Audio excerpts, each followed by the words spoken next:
Okay, so let's move on to some infectious diseases of the skin. So bacterial infections, well, impetigo is usually caused by Staphylococcus. Um, so Staph aureus, which is a bacteria, and it causes a superficial infection. It doesn't go deep into the skin, so it just causes flaking and scaling and crusting of the skin where the bacterial infection is. Okay. Usually very treatable with local antibiotic creams, such as mupirocin. Okay, very contagious, often goes through schools, kindergartens, because they all love to hug each other, right? Um, so, uh, so just think of it as a superficial bacterial infection that's treatable with topical antibiotics. Okay. It's not like cellulitis that goes much deeper into the tissue. Folliculitis is basically just what it says. It's inflammation and infection of the hair follicles. So it can happen in someone's beard, it can happen on anywhere on the body where there's hair, and you get little white pustules where the bacterial infection is. And we typically treat those with oral antibiotics because they're kind of in the hair follicle. So we need an oral antibiotic to treat that. You can actually get hot tub folliculitis, where because of a contaminated hot tub, a day or two later you develop these white pustules all on your body, and that's called hot tub folliculitis. Furuncles and carbuncles. So a furuncle is basically just a skin abscess, a boil, okay? And it's caused by a staphylococcus. And it typically involves a hair follicle, so a furuncle. A carbuncle is just basically a cluster of furuncles, so it's just more of them, and they've just created like multiple furuncles together. Okay, so if you can think of a furuncle as one boil, a carbuncle will be a whole bunch of boils that are connected to each other. Okay, so furuncle, small abscess; carbuncle, multiple abscesses that are kind of connected to each other. Viral infection, herpes zoster, well, that's a reactivation of chickenpox, right? That's remained latent in your dorsal root ganglion in your nervous system, and it's become activated either by immunosuppression, sometimes by stress, sometimes by an illness, sometimes we have no idea. And it causes a blistering rash with a lot of inflammation and discomfort in one dermatome, one sensory dermatome. So it could be a dermatome of your face, it could be a dermatome across your chest, your leg. It never ever crosses the midline because nerves only go to the midline. Okay? How do we treat it? Well, if someone appears with herpes zoster, which is that inflammatory rash with blisters and vesicles in it, we treat it with antivirals such as acyclovir, famciclovir, or valacyclovir. They're all the same group. We typically like to treat herpes zoster within 3 days of getting the rash. Otherwise, the medications aren't very effective. Okay? You can be left with post-herpetic neuralgia, which is that severe pain that some people are left with even after the rash has resolved. Okay? And for that, sometimes people have to go on nerve modulators, such as gabapentin, pregabalin, amitriptyline, to try and suppress the pain of post-herpetic neuralgia. Herpes simplex, so HSV1 is a cold sore. It's recurrent. Genital herpes, HSV2, again, blistering vesicles that are recurrent. It's a lifelong condition, right? You never clear HSV1 or HSV2, and in fact, you never clear herpes zoster. In fact, there's a good vaccine available now for herpes zoster to try and prevent the recurrence of herpes zoster. Pretty effective vaccine available for that. Okay. HSV2 is considered a sexually transmitted condition. HSV1 isn't really. Children often develop it just from being kissed on the face by someone who has HSV1. And we can still use acyclovir or famvir or valacyclovir to treat genital herpes or HSV1, which is a cold sore. Okay, we don't need to because it's going to resolve anyways, but that is a potential treatment. Fungal infections of the skin, the superficial ones, are called tinea. So if they're on your body, we call them tinea corporis. If they're in your groin, tinea cruris. If they're between your toes or on your feet, tinea pedis. If it's on your head, tinea capitis, right? Parasitic infections, okay, pediculosis is lice, so you could have body lice, or you could just have head lice, or you could have pubic lice, which is sexually transmitted, right? Pubic lice is sexually transmitted. Intensely itchy, by the way. Scabies, another parasitic infection that burrows under the skin and lays eggs, typically between your fingers, in the folds of different parts of your body, in your armpit, and in your groin, okay, and at the waistline, okay, intensely itchy, and the parasite goes below the skin and lays eggs. Unlike pediculosis, which is just surface, it's in the hair, it's on the body, but it's not burrowing below the skin. Okay, so let's just go through a couple of these. I know I've mentioned them together, so I won't already. I won't spend too much time on them. So impetigo is really just a bacterial infection on the surface of the skin. It's not penetrating into the skin like cellulitis. It's quite contagious, especially in children, since they love to hug each other and they're in close proximity, say at kindergarten or the lower grades, and it tends to go through classrooms, right? It's easily treatable with an antibacterial cream, and typically we tell people to shower with an antibacterial soap, right? So we put the antibiotic cream on the areas of impetigo. Now, if the child or the person is touching the area of the infection, and impetigo kind of looks like this crusty, yellowish, what we call a honeycomb rash. So there's a red rash with kind of honeycomb crusts on it, whether it's on the face or the body. And if they touch that and touch other parts of the body, well, it just spreads there, right? And that's how it spreads to other people, by touching them with your hands, right? So usually very easily treatable with mupirocin, which is a topical antibiotic. If it's really extensive all over the body, well, and we don't have enough cream to actually even give them because it's everywhere, well, then we'll use an oral antibiotic, such as cephalexin, right? Cephalexin is a cephalosporin, and it has really good skin coverage for staphylococcus, which is what impetigo is usually caused from, okay? So I mentioned the antibacterial soap, which is a good idea also for impetigo, but really it needs an antibacterial. It needs an antibiotic cream or pill. Furuncles, that's a boil. Well, furuncles are boils, so they're not really going to get better with just giving an antibiotic, right? So in the image here, that's basically that's a pimple or a really, really tiny furuncle. But if you have many of these, right? So many hair follicles that are infected, which we call folliculitis. Well, typically you need an oral antibiotic to get into the bloodstream, get to the hair follicle, and treat the bacterial infection. Okay, so that would be folliculitis.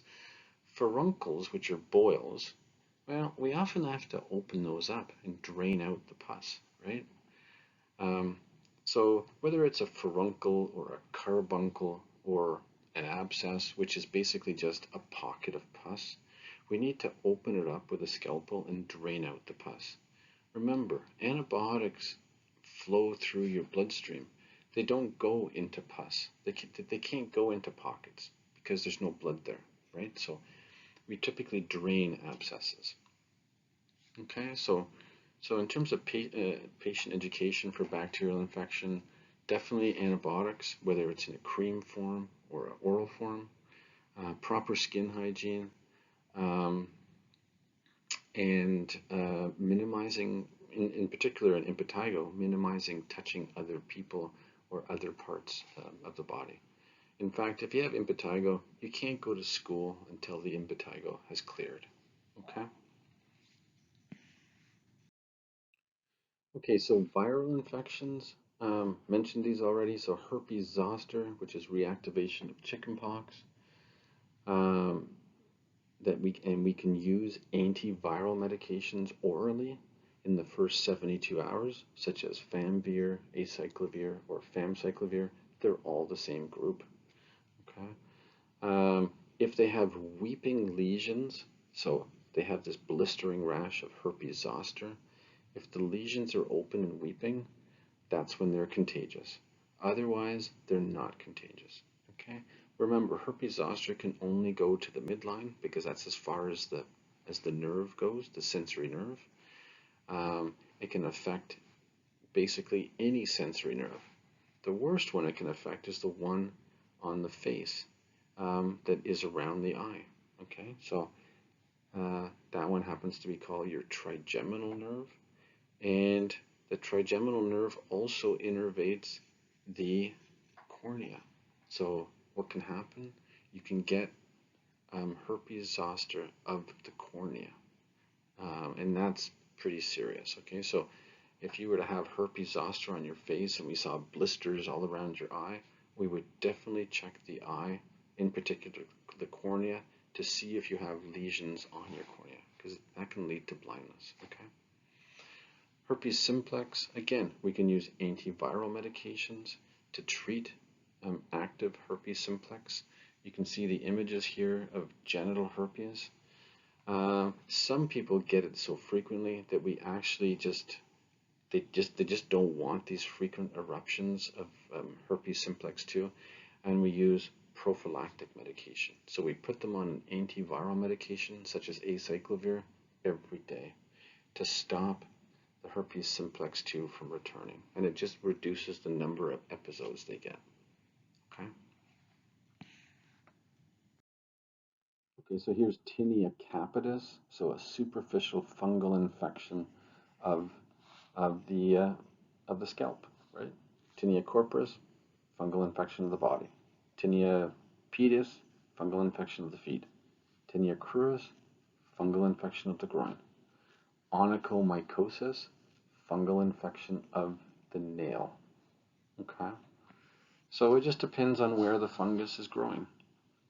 Most these don't go deep into the body; they just stay superficially and grow there. Okay, so if it's somewhere localized, such as on your body, you have a fungal infection, well, typically we'll use an antifungal cream, right? Such as clotrimazole or miconazole.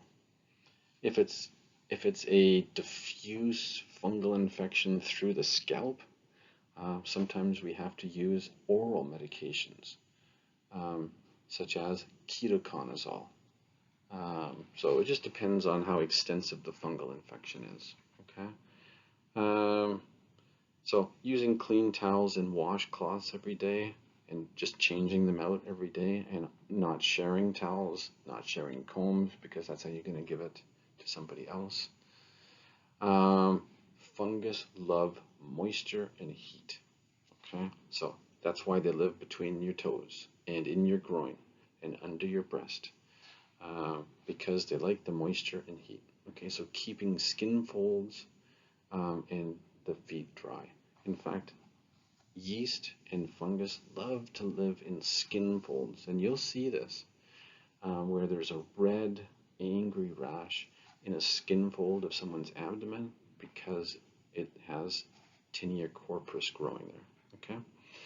So in terms of wearing clothing, so clean, dry cotton clothing since it breathes, avoiding staying in wet bathing suits or non-breathing shoes like plastic shoes.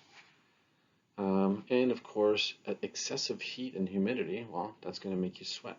And you're going to be in a wet shirt or wet underwear, wet pants, and tinea loves to live in heat and moisture. Okay.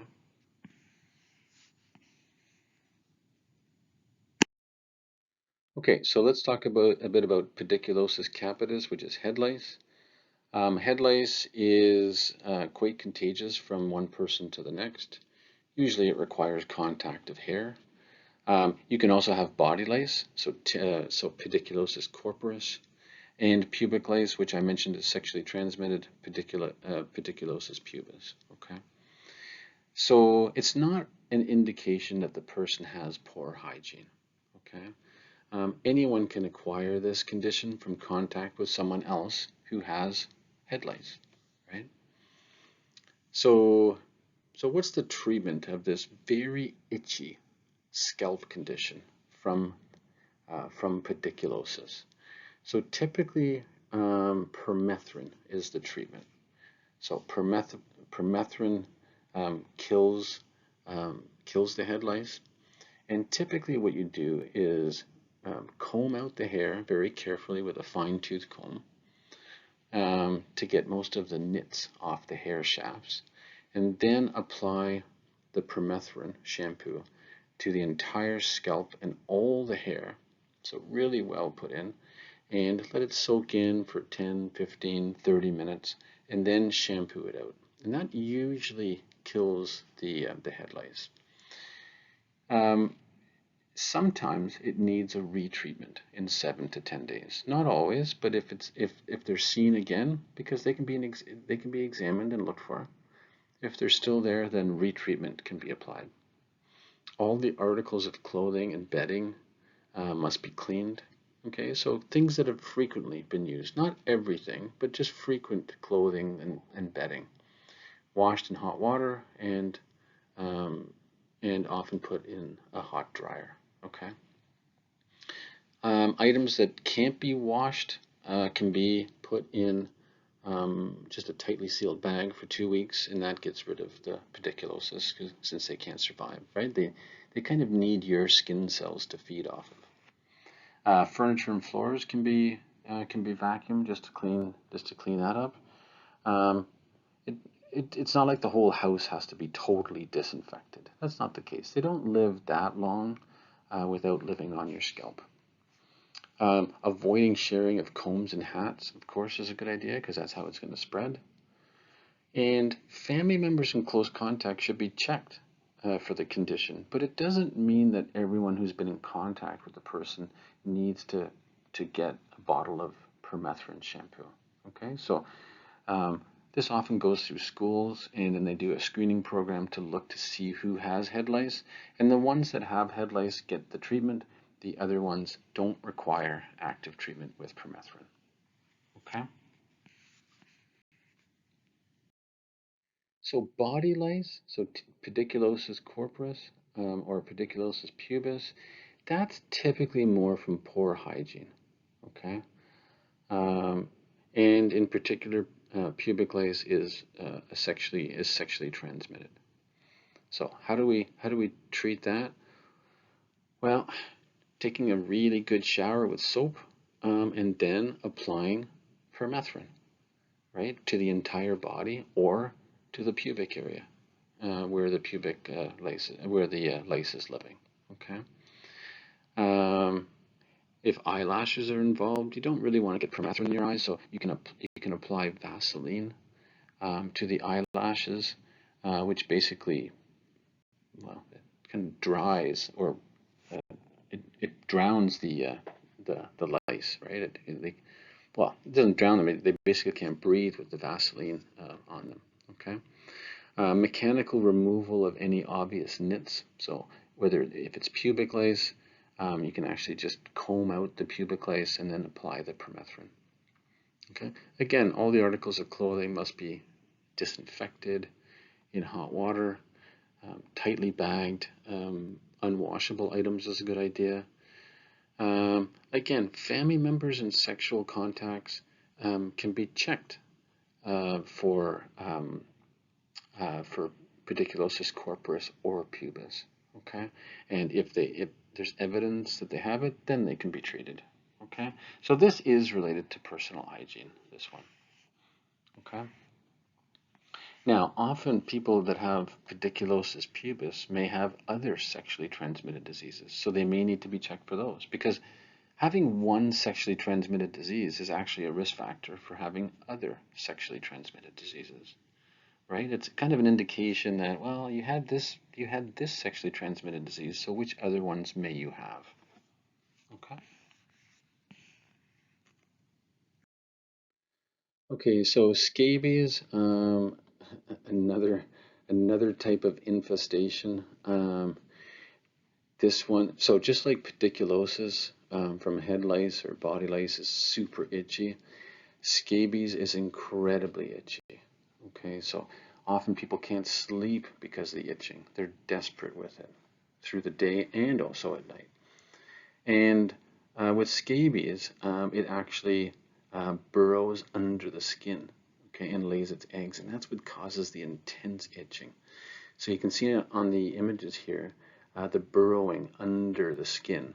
So that's very different than pediculosis, right? Scabies forms tunnels and lays eggs under the skin.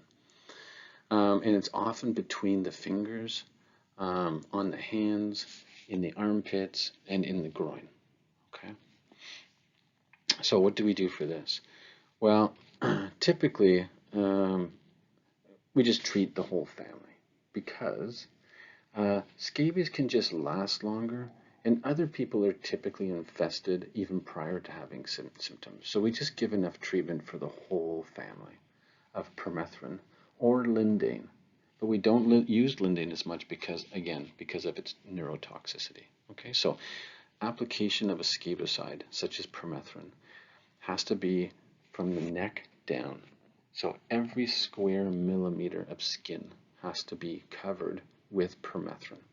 Between the fingers, between every toe, in every crevice of the body from the neck down. You have to be really, really specific in putting on the cream, because if you miss one area and there happens to be scabies there, it'll just start again. Okay. We leave it on usually for about 12 hours, so overnight, and then we shower off the permethrin. Okay. Sometimes it needs to be repeated in a week or two to prevent reinfestation. Okay. Not always.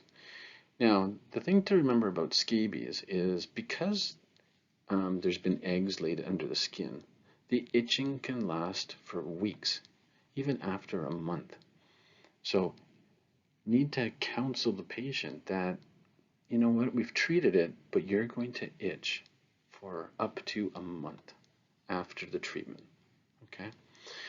So, again, the clothing needs to be all disinfected in hot water. You can definitely tightly bag all the unwashable items, and you know you clean all the common items that have been used recently, the bedding, the sheets, the recent clothing. Okay.